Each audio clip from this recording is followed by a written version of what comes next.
So in this lecture, I'm going to look at photosynthesis, but spend some time really understanding what's going on in these photosystems here that are on the outer membrane, or I guess the membrane of the thylakoid here, inside of a chloroplast. And I want to talk about how these photons of light actually excite these chlorophylls that bring the electrons eventually in to this electron receptor and gets passed along. As we've talked about in the thylakoid membrane here, and as we talk about it, we should know that we have this lipid bilayer. Notice it's a bilayer, and notice this little string here represents hydrophobic tail. These are nonpolar regions that are attracting each other, and this is a hydrophilic head here that is polar and interacts with the water. And that's why it's semi-permeable in the sense that it's keeping this nonpolar region, kind of separates the aqueous environment from outside the thylakoid, which is of course the stroma, from the inside. And it's very important as we study this photosynthesis that the reason that we have this thylakoid here is so that membrane is so that we can actually in our energy levels of the high electrons that we get excited by the photons of light, by the pigments who can accept that energy level. These electrons with their higher energy can be used to pump protons from the stroma into the inner region of the thylakoid. And that, of course, increase in protons creates that proton motor force that can be used going through the ATP synthase. Okay, as we talked about at length, that turbine that gets moved around to make the ATP. Okay, so again, we've been talking and rehashing what's going on here, but my focus today is to talk about how, in fact, these pigments, the chlorophyll A and B and the carotenoids, okay, and some other proteins collectively can absorb wavelengths of light. And as we've talked about, this energy from the light that drives this endergonic reaction that's non-spontaneous by itself, this energy, this excitation of electrons in these molecules act as a chain event, meaning I excite this one and then it excites this one, and they all get funneled in, okay, to this P680. Okay, it's they name it for essentially one of the wavelengths that's really good at accepting. But all of this gets funneled into this region here, all right, that again, with proteins and other chlorophyll, is able to remove the electron with that energy. So the point is, how in the world can these pigments that we're going to look closely Monday in a lab, all right, that are able to, how are they able to absorb wavelengths of light? I'm talking about excited electrons. I'm talking about electrons jumping away from the nucleus. Well, we got to go back into chemistry to get a better feel for all of this. But before we leave, okay, this very important and of course light-dependent reactions here that are what? Producing high energy electrons and producing ATP, which are going to eventually go into the stroma, into the Calvin cycle, which are the what? Light independent reactions or dark reactions that collectively with these high energy electrons and ATP, all right, are going to make the precursor to glucose or lipids or starch or cellulose, but mostly the glucose. What I want you to understand as we walk away from this is that we're going to take these tightly bound electrons that are in water, because oxygen, as we've learned, has a high attraction for electrons. So these tightly bound electrons, okay, we want to take these electrons and we want to free them into a carbon to hydrogen bond where they're held much more loosely. So essentially, we want to free these electrons so they can have the high energy that we can break them down in cellular respiration. So this process of having them removed or having them having more freedom, we're basically going to reduce this reduction process in the sense that we're going to take the CO2 that's going to go into the stroma, okay, and that's where all the glucose is made from, and we're going to fix that carbon, called carbon fixation. That's the first step in the Calvin cycle, But we're going to take these electrons, and we can think of it this way as well, that are bound tightly by the oxygen. The carbon doesn't have much to say about this because it doesn't attract these electrons as much. It doesn't have the same number of protons. So we're going to take these electrons and we're basically going to do what with them? We're going to basically have the carbon regain them in the carbon-hydrogen bond in glucose. Okay, and that really is a better way of thinking about how the reduction is occurring. So reduction, Leo the lion says, Gur, the carbon's going to regain these electrons. And where does it get these higher energy electrons? Well, the NADPH, okay, is where we're going to shuttle these electrons and the hydrogens from this phosphorylation, okay, non-cyclic phosphorylation cycle, okay? So understand, this is all about reduction. So we've got to get high energy electrons, okay? We have to have ATP because putting what? All our resources together to make the precursors for glucose, or this carbon-hydrogen bond, takes tremendous amount of energy. We're carrying the pony up the hill, so to speak. We're not riding that energy pony. Okay, so very important as we leave this diagram. So we're going to talk specifically about the process in the photosystems. Essentially, how does it work? Okay, so we're going to step back into some chemistry land today and get the skills that would make this more understandable, how these pigments, specifically chlorophyll A and B, are able to be excited. And what does that mean? So here we are in the periodic table of elements, all of our available elements to us. And we've been talking a lot about protons, neutrons, electrons up to this point, and being able to identify atoms and first ions and how they actually bond, okay? And we know that they bond to achieve noble gas configuration.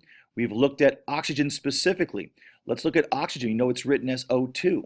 Well, why is it written as O2? Well, let's look very carefully or closely at oxygen, okay? So oxygen is O2 for a reason. Let's get a little bigger here, okay? And we look at oxygen down here, we see that it has, as an element or an atom that's neutral, you say atom, I say neutral, neutral, thank you. Now, so we have this 16, and we've got this atomic number 8, and we know this is the proton number.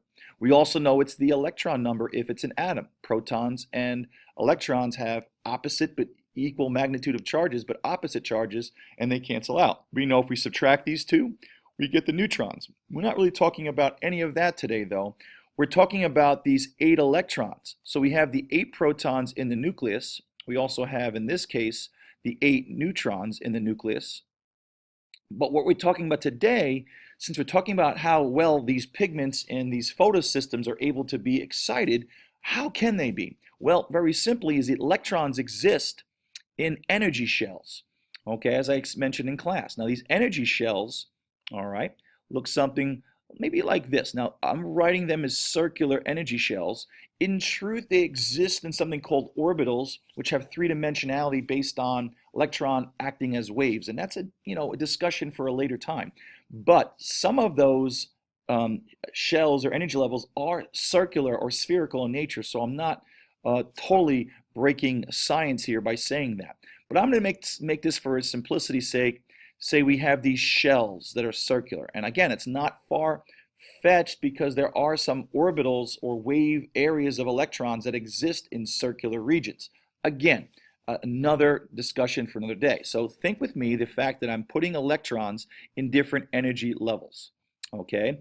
And one of the things that's very important to realize is, of course, electrons are negatively charged. They're outside the nucleus, and the reason why they can exist in the atom is because, well, they're being attracted by the positive charge of the protons. So the positives in the nucleus are keeping the electrons in the atom, of course. Now, if an electron can exist farther away in a shell, in a higher shell, it's said to have higher energy. Kind of like if you're not in school with your mom sitting with you all day. If I have electrons closer to the nucleus, we're said to have lower energy for these electrons in this shell. And the reason is we say that is because, well, electrons are being controlled more by this positive nucleus, as if you're going to school with your mom sitting next to you all day long. Not a bad thing, but you certainly don't have the same energy or freedom maybe you would like to have, okay? So that kind of interesting, kind of non-interesting type of scenario maybe. So if electrons who are being more controlled because of proximity, they're closer to the protons, they have lower energy. If these electrons can exist out this way, it means they must have overcome this positive pulling force to get to this position. And that's why we say that electrons existing farther away in shells that are located farther away have higher energy. Now, a couple of definitions we need to start with. They're very important. The first one is called ground state configuration. Now, ground state, and it's very simple. Ground state, just like if you're grounded at home, ground state means you're in your lowest energy position. So electrons exist in certain energy positions, but they always exist in their lowest energy positions first before they actually fill the outermost. It's kind of like if you go to a room and you have 4 comfortable chairs in a room, but the 5th one is not comfortable. Well, 5 people enter the room, the first 4 pick the most comfortable seats, and that 5th person, unfortunately, is stuck on the futon or the uncomfortable seat. I don't know if your futon actually is that comfortable. But hey, rock on. So here we go, party people. So electrons have different energy levels based on their proximity, but when they fill an atom, they're going to fill the lower energy levels first. Okay? So we need to understand how electrons are arranged. Well, if you look in oxygen, as you look in the other atoms, you're going to see some numbers with dashes on the bottom. These represent the electron configurations of each of these atoms. So for instance, if you look at boron, don't be a boron, it's got 5. And let's make some place over here to write. Okay, so if you've got boron, okay, and we know boron has 5 valence electrons. Okay, I'm sorry, it's got 5, atomic number 5. So I rewrite this, here's my 5. And I'll write my 11 on top. We don't need the neutrons, but just writing that. So we know it has 5 protons and 5 electrons, right? This atomic number tells you the positives and the negatives because atoms are neutral. So this 2-3 tells me something. Of the 5, what? Of the 5 electrons, remember 5 protons, 5 electrons, what this is telling me that the electrons are arranged 2 in the first shell, 3 in the second. So what this is telling me, the first number is telling me the electrons in the first energy shell. So if I go back to my drawing over here, for oxygen, you notice it also has 2. Wait a minute, for nitrogen it also has 2. For carbon has 2. Keep looking. It seems to me the maximum number of electrons that can exist in the first energy shell is 2. So this first closer shell, okay, can only hold, you guessed it, or I told you, or I taught you, 2 electrons. All right? And if boron, don't be one, has 5 electrons, the first 2 are in the first shell. Okay? So understand, the first dash represents the first energy level. Way too big. Okay? So the first energy shell holds 2. Now, you notice the last number here for boron is 2-3. That means there's 3 electrons in the second shell. And that's why it's 2-3. The dash is separating the first and second shell. Notice if you add these 2 numbers together, you get 5 electrons. So what these numbers are giving are something called electron configuration. Another word, electron configuration. Electron configuration tells you something about the what? Something about the arrangement of electrons and how they're configured around the atom. So boron has 3 electrons that are in the outermost energy shell. Now, what you need to know is electrons that are held closer, okay, or in filled energy cells, these are called core electrons. Now, what's so special about core electrons is they are stable. And as we've learned, stable means low energy. So core electrons are not available for bonding. These guys are tucked closer to the nucleus. They are being really controlled by the nucleus and cannot do anything. It's these outermost electrons, which we have another definition here. These outermost are called valence electrons. Now, valence electrons are electrons that are not stable. They are available for bonding. Okay, they are the electrons that will change, lost or gained or shared, to become stable. Notice boron becomes +3. Why? Because it loses 3 as it gets oxidized or reduced.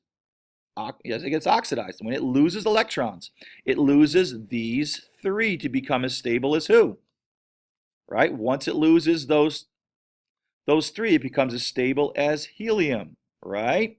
Look at fluorine. It becomes -1 to become as stable as neon when it gains 1. So the outermost, okay, are called valence. And they're the ones that are available for bonding, okay? So we're back to oxygen again. So let's go clean all of this up here for oxygen. Let's make this all clean up. And we have our 2 here. Let's go back to the red. All right. And we have our first shell has 2. In the second shell, there's how many? 6.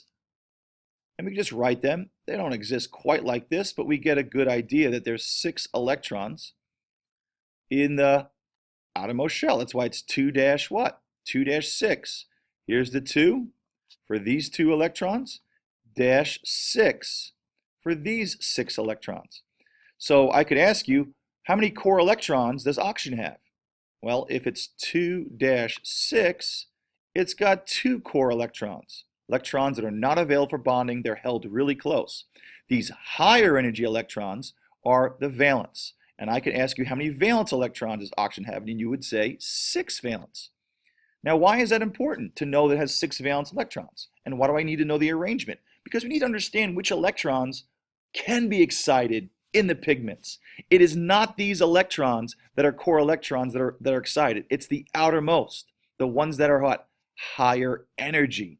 Okay, something else we can do. All right, let's get rid of all of this. Maybe that's going to work, and that's not going to work. So let's get rid of all of this.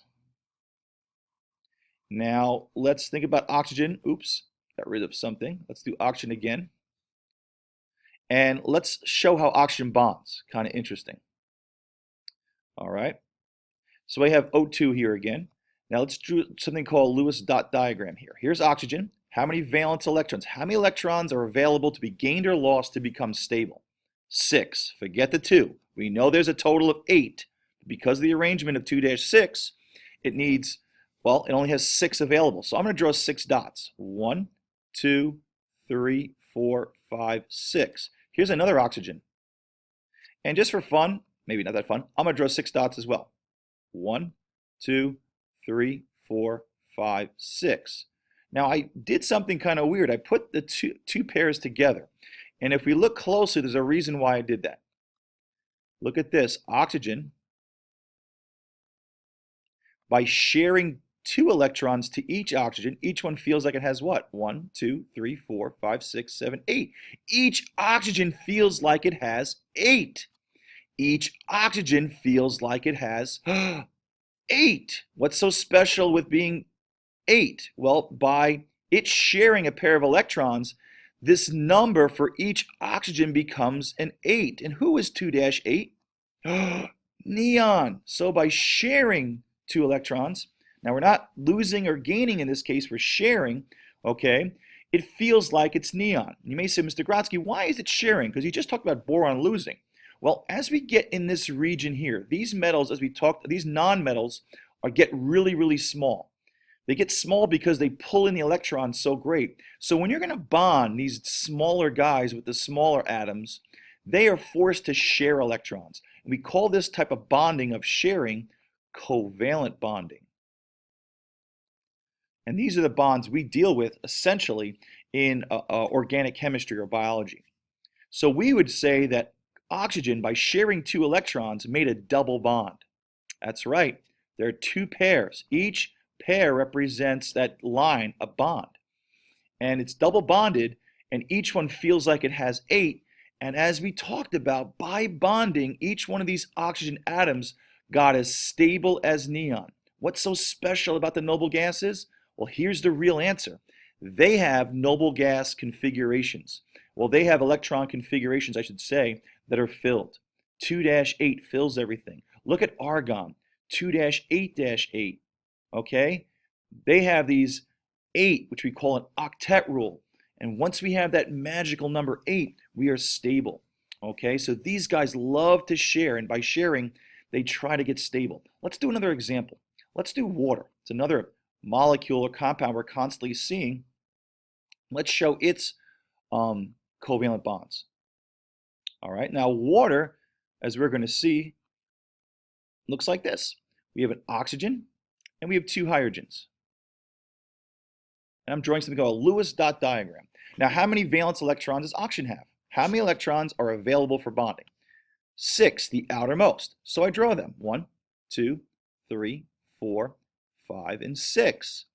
How many valence electrons does hydrogen have? Well, if we go this way, we can see that hydrogen just has 1 electron. That's its configuration, as 1 in the first energy level. Okay, remember 2 hold the first, right? So it only has 1. So we just put the 1 in, and I'll just use that as a red to show you that this one came from the hydrogen. So each hydrogen brought 1. Oxygen has 6, and you could probably see, okay, that by sharing, oxygen feels like it has 8. So now it's 2-8 by covalently bonding. And looky here, hydrogen, by sharing 1, feels like it's what? Like it's helium. It gained 1, and now its configuration is 2, just like helium. And helium's stable noble gas because it has the filled. It doesn't have the 8 because, as we just learned, 2 fills the first energy level. So that's why and water has those covalent bonds. And I can draw it this way. Here's an O. The dash represents a bond. Okay, let's do one more player in all of this cellular respiration or photosynthesis. The other player is carbon dioxide. Let's show its covalent bonds. Now, why is it covalent bonds? Carbon is small, oxygen is small. Okay, and by the way, you see Mr. Grodsky, hydrogen's way over here. Now, it's written here because it has 1 valence electron, as do the other ones on this row. But hydrogen's really a small guy, okay? Doesn't really belong there. So what we're going to deal with is we're going to go back over here at some point as my program got stalled here. So I'm going to write here. Oops, that's too big. So what we're going to do is we're going to do CO2. And I'm just waiting for my stalling software here. It's coming. So CO2 is another player. And of course, that's where we carbon fixate the CO2 in the Calvin cycle. And so here comes my carbon. Here comes my oxygen. Okay, now we know how many valence electrons for oxygen. 6. 1, 2, 3, 4, 5, and 6. And we'll do the other oxygen, which is, of course, 6 as well, as I made a little line there unintentionally. And I'm just waiting for my... Probably all those tabs I have open are slowing down this process. Okay, so 1, 2, 3, 4, and 5, and 6. Carbon has how many valence electrons? Well, we go to carbon and we see that carbon has 4. Now, how do I know? That last valence electron's 4. So 1, 2, 3, and 4. Now, why is this so special? Because I've got carbon, by sharing this way, feels like it has what? Well, it started out 2-4, right? But by sharing 4 more electrons with the oxygen, it becomes 2-8, like neon. That's the reason. Pretty cool. So it was 2-4, now it's 2-8. Okay, this oxygen, by sharing 2 more, notice it double bonds in oxygen. It likes to double bond with the carbon. It likes to make 2 bonds. Why would oxygen like to make 2 bonds? It wants what? 2 more electrons. And this, by sharing, feels like it has 8. So everybody, by sharing, feels like it's 2-8. Everyone got stable. And carbon dioxide, my friends in biology and now chemistry, you're all forever tied to chemistry now, we have a double bond, okay, in a very stable compound. And because, now we must say, Mr. Grazi, why is it very stable? Don't you think 2 bonds on the oxygen makes this thing really hard to break? Absolutely. Now, I want you to think with me. Now that we've talked about the chemistry, think about the utilization. Think about this. We've got carbon dioxide that we're trying to what? Fixate in the Calvin cycle in the dark or the light independent reactions outside the what? Thylakoids in the stroma. Why do we need so much energy? Why does the thylakoid have to make so much energy to fixate this? Because we've got to break what? These bonds. This thing is so stable. More bonds that you put into compounds, the more stable and low energy is. So we've got these extra bonds to break. And what's really, really cool when you think about it, why would we want the CO2 to be stable? Think with me, party people. It better be stable. We are little what? Consumers. We're heterotrophs. We want to eat the what? The glucose. When we eat the glucose, we give off a byproduct called what? CO2. This CO2 is better get to the what? To the plants.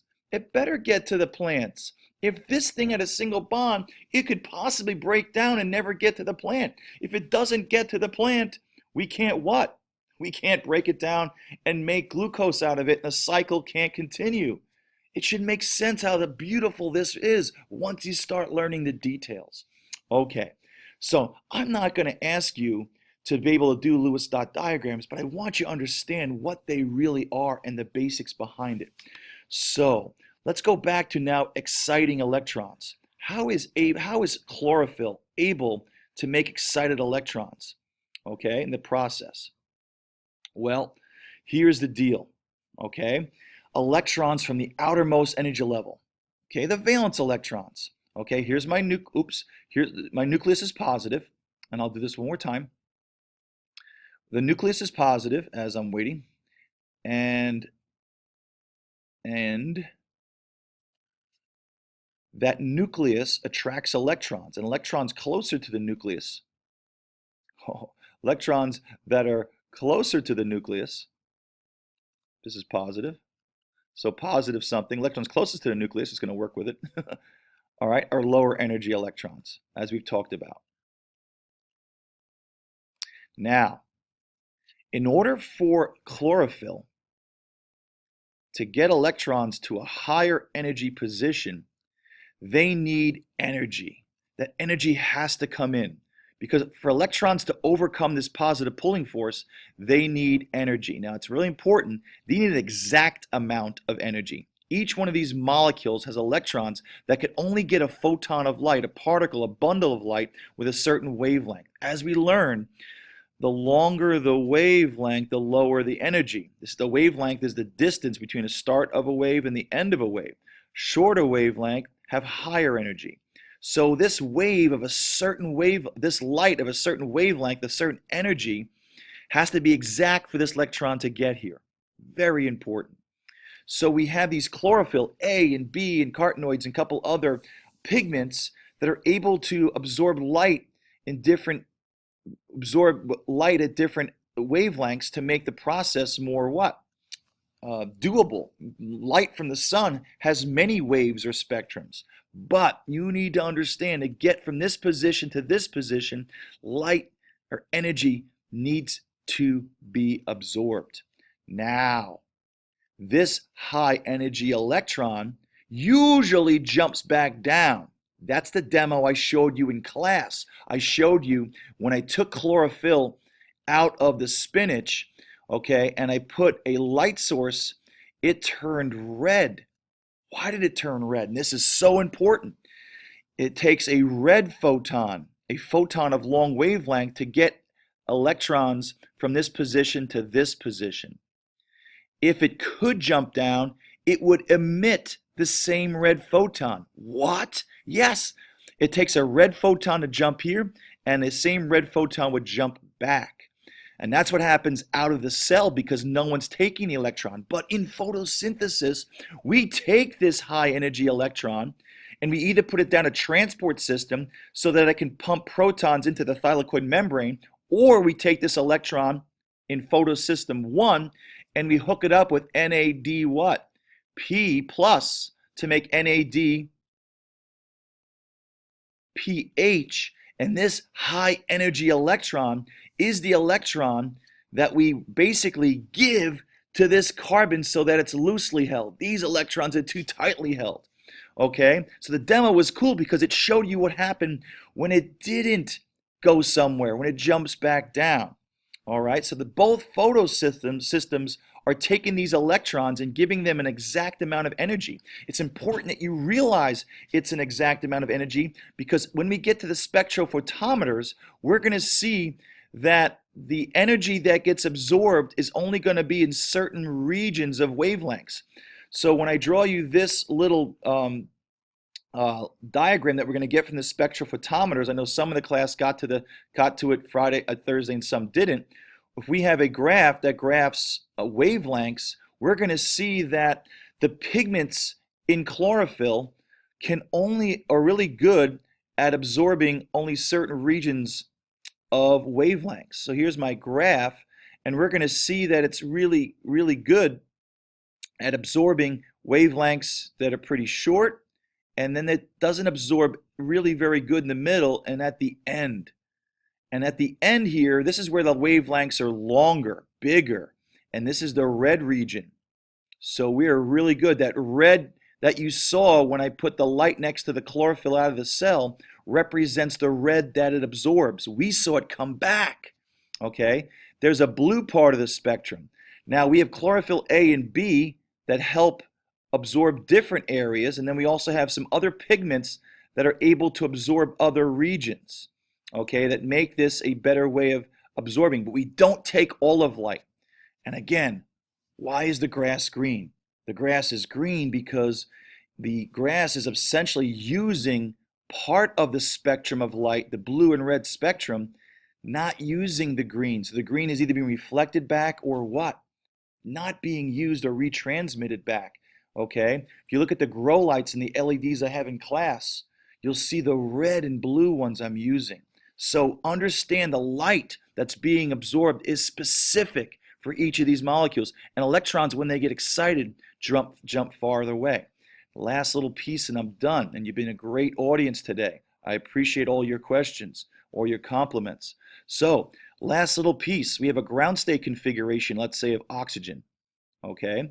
And this ground state configuration looks like this, 2-6. That's electrons going from lower energy levels. 2 are held in the first, 6 are held in the last. Now, if it becomes excited, I would write it like this, 1-7. This is ground state, this is excited state. What's the difference? The difference is, as you just said beautifully, is that an electron in the ground state from the second jumped to, in the first jumped to the second. Yes. And now we're seeing a what? Electron configuration that is not going in order. So if I ever ask you to give me or recognize an excited state configuration, you're going to give me one that is not going in order. Let's look at aluminum. Aluminum is 2-8-3. All electron configurations written here are ground state. 8-3 is aluminum. That's ground state. What would be a good example of an excited state? There's a couple different ones.